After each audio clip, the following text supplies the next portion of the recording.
আমরা চোখের পানিতে কারো কাছেই কিছু চাইব না।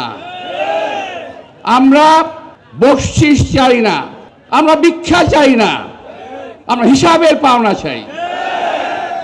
আমাদের হিসাবের পাওনা দিতে হবে, আজকে না হোক কাল, কাল না হয় পরশু দিতে হবে।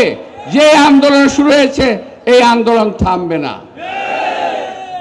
শুধুমাত্র আমরা একটা সরকারের অপেক্ষায় আছি, যেই সরকার আমাদেরকে দেশের মানুষের কথাকে বুঝতে পারবে, মানুষের ভাষাকে বুঝতে পারবে, যেই সরকার মানুষের দাবি দাওয়াকে পূরণ করার মতো সক্ষমতা রাখবে। কিছুদিন আগে যেই সরকার ছিল সে কখনোই এই দাবি দেওয়া কখনো পূরণ করার মতো সক্ষমতা রাখতো না।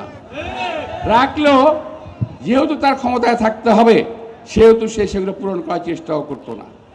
প্রিয় ভাইয়েরা, আমরা কি আমাদের কাছে কি ভারতের কোনো দেনা পাওনা নাই? অনেক অনেক কিন্তু আছে, ভুলে যাবেন না, অনেক কিছু আছে। আমাদের কাছে ট্রানজিট আছে আপনাদের, আমাদের কাছে আমাদের পোর্ট আছে, মংলা পোর্ট আছে, চট্টগ্রাম পোর্ট আছে।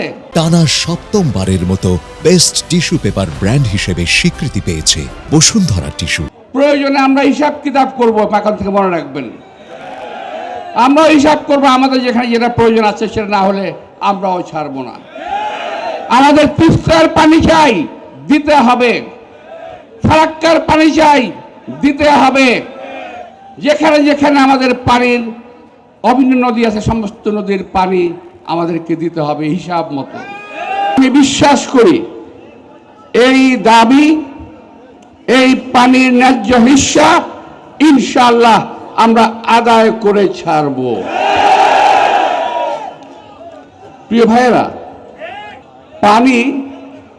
পানি কখনো মারণাস্ত্র হতে পারে না, পানি কখনো যুদ্ধাস্ত্র হতে পারে না। একমাত্র সারা বিশ্বের এই ভারত দেখিয়ে দিল পানিকে তারা মারণাস্ত্র হিসেবে ব্যবহার করেছে, পানিকে তারা যুদ্ধাস্ত্র হিসেবে ব্যবহার করেছে। কতটুকু অমানবিক হলে কাজটুকু তারা করতে পারে।